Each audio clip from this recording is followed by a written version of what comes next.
Welcome everyone to another episode of Slasher Scotty. I am your host, Scotty McCoy, and boy do I have a surprise for all of you. I have on Zoom with me right now Mike Gutridge, and he was the director, producer, and writer of The Bone Garden. Hey Mike, how are you doing? I'm doing great. How are you doing, buddy? I'm doing good. I'm so excited that we can make this happen. I know we talked for a while and we had to check our schedules, and we finally got it happening, so that's exciting. Yeah, very exciting.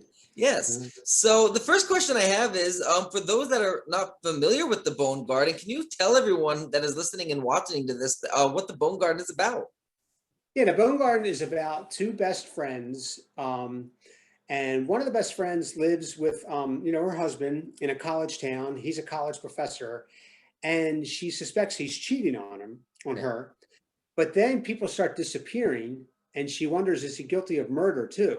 Mm-hmm. And then these creepy neighbors move in next door, and it's like a little Rear Window vibe where, Alice, her name is Alice. She's watching the neighbors, watching her husband, and her best friend are sleuthing around trying to find out who's killing people, and is your husband cheating on you, and that kind of thing. It's like a whodunit. Awesome. That sounds really good, actually, and it sounds original too, which is a bonus, because I love films that don't like steal from other content. Like, I like the originality, you know what I mean? Oh, thanks. Yeah. I wanted to do a film that paid homage to stuff like Friday the 13th, right, and Halloween, but that didn't steal from them. Yeah, exactly, and that is always a bonus. So, what gave you the idea of creating the Bone Garden? Well, I wanted to work with. It's funny. Very initially, I had written a screenplay for Adrienne King from the original Friday the 13th. Yeah. But it would have cost a lot of money, and Adrienne read it and she liked it, but she's like, let's start out smaller. Let's make a smaller movie and try to raise money and attention for our bigger movie. Okay. So I wrote The Bone Garden for Adrienne, and that's why in The Bone Garden, the main character's name is Alice Hardy, which was Adrienne's name in the original Friday the 13th. Mm-hmm. Adrienne read it, she loved it, we were going to do it, and then because of scheduling, she had to back out, which is understandable, happens all the time. Yeah. So I got I became very good friends when I lived out in Los Angeles with Tracie Savage. Mm-hmm. Tracie's in Friday the 13th Part 3. So when Adrienne couldn't do it for scheduling reasons, I called Tracie right away, and Tracie was in, and so she decided, yeah, this is great, we'll do it. And then I had a couple other, I became friends with Paul Kratka, who was in Friday the 13th nice. Part 3. So I got both of them. We had this little Friday the 13th theme going, nice. And that's how it got done. It was initially we were going in one direction, and then we did, when Adrienne backed out, we went in another direction. But those things happen all the time, and little happy accidents, and everything worked out. Awesome. That's awesome. I'm a big fan of Tracie Savage, and also Kratka. I love them in Friday the 13th Part 3. Yeah. You can interview them too. I would love to interview them one day. But definitely, I would love to see the Bone Garden and see what they bring to that, because obviously we know them Friday the 13th. So how do they like bring this role to life, and see them in a different environment, which would be really cool. I think that'd be really awesome. Yeah. And at the time, it had been 30 years since Friday the 13th Part 3. So they were like reunited, and so that was cool. And then, of course, we also got Ron Milkey, who plays Officer Dorf in Part 1. That's awesome. So he was great. Ron was just a poem. He was so great to work with. So. Yeah, he's an awesome guy. Actually, I did have the honor to interview him, and he is amazing. He's a really good guy. He's really great fun. Guy. Nice. Yes. So what was the best part about filming The Bone Garden, and what was the worst? Well, let's see. The best part was definitely the collaboration with Tracie, Rick, and Ron. And then I also had another, here's a funny story. I had another Friday the 13th actress lined up, and she backed out at the last minute. Literally, she backed out on like a Wednesday, and everyone was coming to town Friday. Right. So I was scrambling. So I said to Tracie, my first call was to Amy Steele, who I had a little relationship with. I wrote a screenplay for Amy. Amy couldn't do it. My second call was to Stacey Nelkin from Halloween 3. She would have been perfect, but she was right about to go on vacation. She couldn't do it. So I said to Tracie, do you know anyone who would be in this movie who would play the character of Laura, your best friend? And Tracie said, you know what? I got a great friend named Tammy Cates. She's a great actress. She'll definitely do it. And I'm so glad. The best part was kind of discovering Tammy Cates, who came on board literally at the 11th hour. I mean, this was on a Wednesday, and she was in Baltimore on Saturday. Wow. So she came in at the 11th hour. She nailed it. She was just one of the, probably could be the best actor in the movie.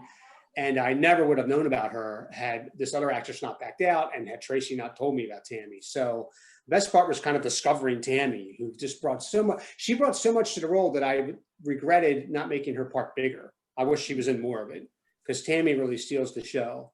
The worst part, there wasn't too much bad stuff, and as much as you have to put up with weather, you have to change on a dime. If suddenly you can't go outside because it's raining, we had to change a few scenes to make them indoor instead of outdoor, that kind of stuff. Logistics are always a nightmare, getting people in on time, on schedule, flights and hotels, that kind of stuff. That's always a challenge. But as far as the movie, I mean, we had a great time on set, and everyone just kind of, the best part when you're making something like this, no one's doing it for the money.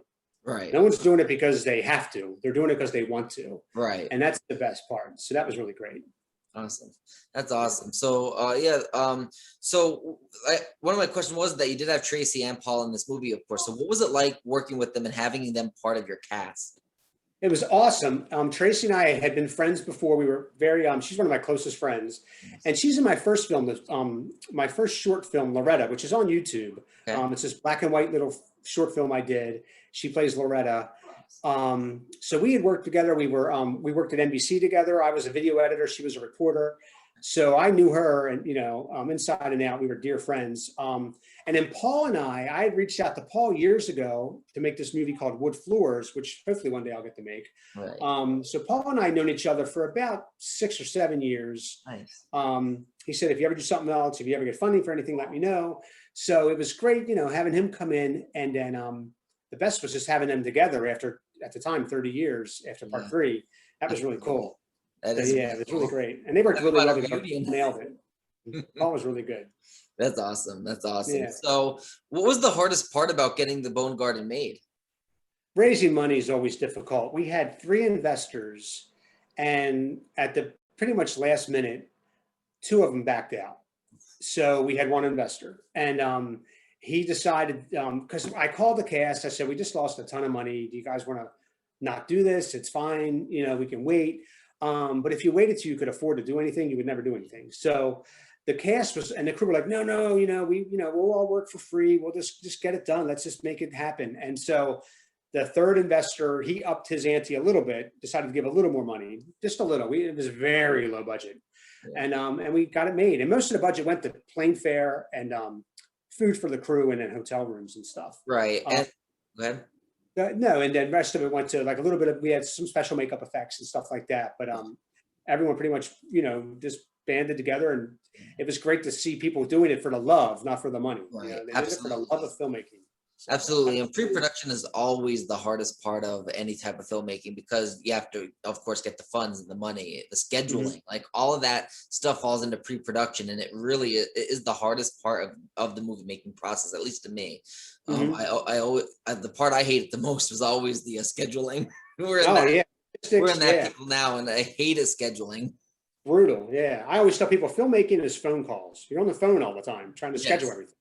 Absolutely. Shooting, it's the easiest part, Absolutely.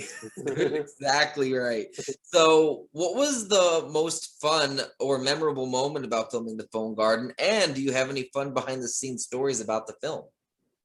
Yeah, the most fun, I guess, was doing the cornfield scene at the end. That was really great. I don't want to give away what happened or anything, but my friend George Stover's in the movie, and George is a huge Tracie fan. And they had a scene together, but it was going to be off camera. We were just going to record the audio. You were just going to hear it. And George, who's a friend of mine, said, Mike, I'd love to just be on camera with Tracie. I really look up to her. I'm a huge Friday the 13th fan. So I said, fine. So we shot a one shot thing of him and Tracie. And that was fun. And then we did this cornfield scene that day. And it was really great. It was really neat. It was really hot. It was the height of the summer. It was like August. But it was really fun to be out on location in this corn maze that we had made. And my wife helped make it. She's a production designer. So that was great. Also, there's a fight scene in the movie with Tracie and another character. And that was our longest day of shooting. That was 15 hours, but it was really great. And Tracie's a real trooper. She's a reporter. She's used to getting her hands dirty and getting the story. She didn't complain once. We had blood all over her. We had sweat and kept spraying her down. And she never complained. She'll put her dukes up and fight, and it was really great. And that was a long day. We shot from sundown to sun up, but it was really great. No one complained, and that was a lot of fun. Right. That's awesome. That's really cool. So a lot of like I'm one of them that didn't know where can I see the Bone Garden. So I know we talked about it and everything. So would you like to tell a listening viewing audience how they'll be able to see the Bone Garden, or when or where? Yeah, sure. It should be. I've been talking to our distributor, Camp Motion Pictures, and I deal with a woman named Paige, and they just signed some new deals. Hopefully, it's going to be back on Amazon Prime, Hulu. I'm not sure about Vudu, but definitely Hulu, and we're hoping even YouTube. So there are physical DVDs. If you go to Camp Motion Pictures, if you Google Camp Motion Pictures and go to their website, you should be able to actually buy a physical DVD. Unfortunately, nobody really does that anymore. I'm one of the old people that do. So yeah, I'm hoping, and you'll be the first to know. I know my friend Greg Gilbert wants to know as well. Yes. I'll try to let you guys know when and where. Yeah, Greg is a good friend of mine as well. He's actually the one that put me in touch with you originally. Right. And I've been on his show like 5 times already, and he's been a good friend of mine. We talk almost every day. Oh, great. Yeah, he's a good friend of mine. He wants to have me on again, and hopefully we'll do that in the next couple of days or whatever. Yeah, that'd be awesome. But yeah, I just finished another film, so he wants to talk about that. So yeah, that's awesome. And that was my last question, which I'm going to get into in after this next one. But which horror movies are your favorite to watch, like on a lazy, rainy day? It's funny. My wife pointed something out. It's weird. My favorite film is John Carpenter's Halloween. That's like my Citizen Kane. I have on the artwork tattooed on my arm. Oh, nice. When I lived out west, John signed it for me, and I had John Carpenter's autograph inked in, so that was cool. I have John's autograph on my arm. But it's funny, one of my go-to ones, and I don't know why this is, but lately I watched Halloween 6, the producer's cut. Oh, wow. I'm friends with Dan Farrens. We used to kind of run in the same circles when I lived out in Hollywood. Nice. Dan's a great guy. He wrote it. The movie got taken away, and they did this theatrical version. They reshot over a third of it. No offense, I thought what came out in theaters wasn't so much, but the producer's cut's a completely different film. If you haven't seen that yet, I highly recommend it. I've seen it, and I'm in talks with Dan to have him on in October for Halloween time, and he wants to give the full details to me in the interview about the mess between theatrical and producer's cut. And I can't. Oh God, yeah. Hopefully you'll get him on. Tell him I said hi. He's also good friends with Tracie. Awesome. Yeah, so I watched, I have a lot of go-tos. It's funny, but Halloween 6 is one. Any John Carpenter. Whenever it's rainy, I get in the mood to watch The Fog. That's just the way it is. Yeah. I'm one of the few people that like the remake of Night of the Living Dead, the 1990 version, because Pat Tallman kicks ass in that film. Of course, the original is iconic, but I've always loved the 1990 version. I thought Tom Savini did a great job making that. So yeah, I love Friday the 13th. I love part 1 the best, just because now that I'm a parent, I can relate to the premise of a woman driven mad over the loss of her child. So I always loved part 1 and the location. It's funny. I've been to Camp Novi Bosco, a couple of times, just kind of snuck in and driven by and that kind of stuff. But now they give tours of that place, so you can pay and go and spend the night. No, it's funny how far we've come. I know, it is crazy. I wanted to do the tour that they're having in October on Friday the 13th that week, but we're gonna be. I think we're. Are we filming that week? We might be filming that week. That's probably why I couldn't go, or something was coming up that I couldn't go that week, and I was like, "Damn, I want to go to it. It's on a Friday the 13th in August. I want to go, but I can't go." Yeah, and that's cool. I've written several screenplays that Adrienne King has read, and I've always wanted to work with her. Of course, Amy Steele. I've been in talks to work with her, but everything takes twice as long and costs twice as much, and most stuff falls through. It's like anyone who can get a movie made, I applaud you, because it is a Herculean effort. Very hard. It is hard and very tedious and very time consuming. A lot of people think, "Oh, how could that movie suck? I can make a better movie than that." Well, let me see you try, because it's not exactly. Be my guest. Exactly. Yeah, feel free. Yep. So the last question I got for you is, I'm gonna add a bonus part to it, is because you said you have a new project coming out. So if you want to let everybody know what that as much as you can, because obviously you don't want to give too much away, but what that project will be about, and what it is and everything like that, and then any other film projects you have in the works, as well as any social media that you want to promote. Yeah, sure. Thanks.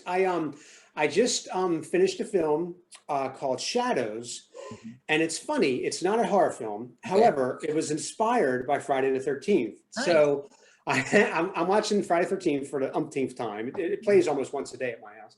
And there's that great scene where Adrienne King's bouncing around the kitchen, putting pots and pans away. Yeah. And then she opens the pantry door and out comes Ralph. Yeah. And I thought, wow, wouldn't it be great if you made a movie about a woman maybe packing up a camp, maybe like her dad ran it or something. So maybe he passed away and all of a sudden the wheels started turning. So the movie's about this three family members who are packing up a summer camp that their father ran after he died. Yeah. So it's not at all, it's, if anything, it's an art house drama, but it was totally inspired by Friday the 13th. Nice. And my idol, Lynn Shelton, who passed away last May of 2020, Lynn made a great film called Your Sister's Sister, which was basically three people in one location. Mm-hmm. I wrote it with a budget in mind. I thought, you know, we could film it at one summer camp. Mm-hmm. I've run to work with Tammy and Tracie again, but once I realized we weren't going to have nearly enough money to bring people in from California, I just shot it with no-name actors. And it's funny, another horror guy, Don Coscarelli, gave me advice. Phantasm was one of my all-time favorites. I said, you know, I'm going to make this other movie, but I'm going to have to make it with like no-name actors and probably shoot on weekends. He said, Mike, what do you think Phantasm is? He's like, I was just going to say the same thing. What do you think Friday the 13th was? Halloween? Yeah. Nightmare? Yeah. He said nobody knew who Angus Scrimm was when we shot in 1977. He said I shot that on weekends, and boom, it's Phantasm. So I appreciate Don's advice. So I shot this movie called Shadows. It's an art house drama. It's premiering. I don't know when this will air, but it's premiering next month, July 22nd in Baltimore, and then go from there. I've been doing festivals. We'll see, and maybe I'll probably put it on Amazon Prime or something. But nice, awesome. And I'll throw my hat out in the rain if you ever need anybody extras or if somebody backs out or you need somebody or if you just want anybody. I'm in Baltimore, so if you need somebody. Oh, you are? Yeah, I'm in Woodlawn. Yep. Oh, I didn't even know that. Okay. Yeah. Wow. Okay. Yep. So if you do need anybody for any stand-ins or anything, just hit me up. I mean, I'm literally in Woodlawn. I'm like 17 minutes from the city. I don't know. Are you from Pennsylvania? I'm not. I'm actually from Baltimore. I mean, Okay. I've lived out west for years and years, and my wife and I were in LA and in Colorado, and now I'm in PA. Nice. But yeah.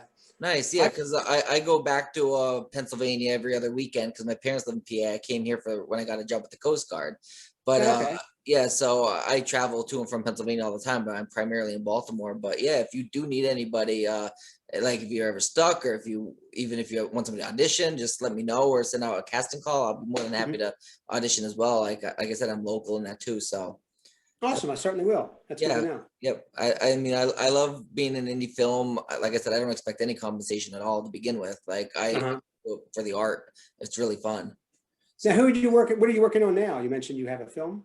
Yeah, I own Gravestone Films, and our next film is coming up called 72. We just raised $4,400 on Indiegogo, and it closed. So, awesome. Start filming in middle of July and end at the end of August. So, yeah. Awesome. Very good. That's great. So it's kind of based on the pandemic, where we're a bunch of campers kind of go to the woods to quarantine because they want to get away from all the infected people and all that stuff. And it turns out that somebody in the group actually was exposed, and they start giving it to everybody else, and they start getting symptoms and having like going mad and start dying off one by one for the most part, and everything goes all out of whack. Okay, wow, well, that's great. Sounds awesome. And are you directing as well? Or? Carl Miller's directing it. He's my co-owner of the company, and he's also the chief operating officer of the company. I'm the chairman and co-owner, of course, and then also our producer is Amanda Sawyer. She's from Carlisle area, and she's my chief executive officer of the company. Awesome. Yep. So we have a couple of people. I don't know if you heard of any of them, like Angel Bradford, DJ Patton. They're all involved. DJ's flying out from LA and Angel's from North Carolina, but she's big in the special effects world of indie horror. So we have her. Awesome. Yeah, that's really cool. Some pretty big indie horror people involved. So it's best of luck with it. That's great. Thank That's you. Really great. Thank you so much, and I thank you for coming on and joining me to talk about the Bone Garden. I can't wait to look for it. I do collect DVDs myself, so I will go on their website and I will pick up a DVD copy as well myself. You know what too? I mean, it's on eBay and it's not that expensive. I punched it in the other day. I'm like, oh wow, $20 you can buy the Bone Garden on eBay. So I'll even look on there. I will definitely get it because I really want to see it. And Greg, he had nothing but nice things to say about you. So that's why, the main reason why I wanted to reach out is because I like having people that have a story to tell and have made a movie, because it's not easy to make a movie. And no, it's not. I tip my hat to anyone. And like you said, if anybody ever has a problem, it's like, well, you're more than welcome to make your own movie. Right. Exactly. the guy from Trauma has that book, Make Your Own Damn Movie. So, it's like, Exactly. And yeah. it's really not easy. And I think the worst part is really the pre-production of it. Pre-production is always the brutal. hardest part. I don't mind making getting the movie shot and doing the post-production. The pre-production with like managing everybody's schedules, especially when it's a big schedule. Like we have about maybe I'd say 25-ish cast crew and not including extras that we need to match the schedule, just get everybody. We finally got that done, but it can be a nightmare. That's crazy. Yeah. And it's, I always tell people that filmmaking is phone calls. And my wife even said, as we talk, right on the other side of my monitor, I'm creating a DCP, digital cinema package, for my movie Shadows, so the senator can play it. And that's taken 34 hours to convert, because it does it frame by frame. So Katie, my wife, Katie, who also produces my movies with me and is a production designer, she's an artist. She said, Mike, how many hours have Shadows taken from script to screen? I mean, the shortest time is shooting. I mean, on the set, that's like the funnest, but it's the shortest. That's the easy part. It's the pre and post production that are going to bring the life out of you. Absolutely, it really is. And I mean, I don't know how many times how many hours alone I've been on the phone just with people to sponsor our movie so we can promote like local sponsors. Like from the area I'm from, we have Gears Dairy that is located in our area of Pennsylvania. I have Mrs. T's Pierogies are part of us, and Yingling Beer. Like they're all headquartered in Schuylkill County, Pennsylvania, where we're filming, because that's where we're from. So like just being on the phone is, like you said, you're always making phone calls. You're always following up because you don't hear back, and especially when you're smaller, you don't hear back right away. So you gotta follow up and get on their ass basically to kind of be like, hey, did you hear anything yet, or what is your answer? Did you get this, or did you get that? I know, it's crazy. Film festivals too. I've been sending Shadows out, and I get rejection after rejection. A lot of my film friends who are still in LA, or the guys who know the circuit real well, are like, Mike, they say, unless Julia Roberts is in your film, most festivals aren't going to care. Yeah. So that's been a hard lesson to learn. If you don't have Brad Pitt in your film, a lot of festivals are going to turn it away. So the little guys like me and you have to really, really work that much harder to push the boulder up the hill and try to get some recognition. And a lot of times when there are the little guys like us, we're the ones that when we do get into certain things and we do make it, and we're like, see, now you wish you would have rolled the balls on us, because exactly. It's like one of those things, like we know we did good. We just got to get it to the right people and show them it. And when they see it, and we actually can get them to see it, then they're like, it's actually not bad. I like it. It's like I showed you and I told you so, but it's hard, and it's harder for like us indie filmmakers, because like you said, if you don't have the big named actors or the big director attached to it, you're not gonna they don't want to give you the time of day. They really don't.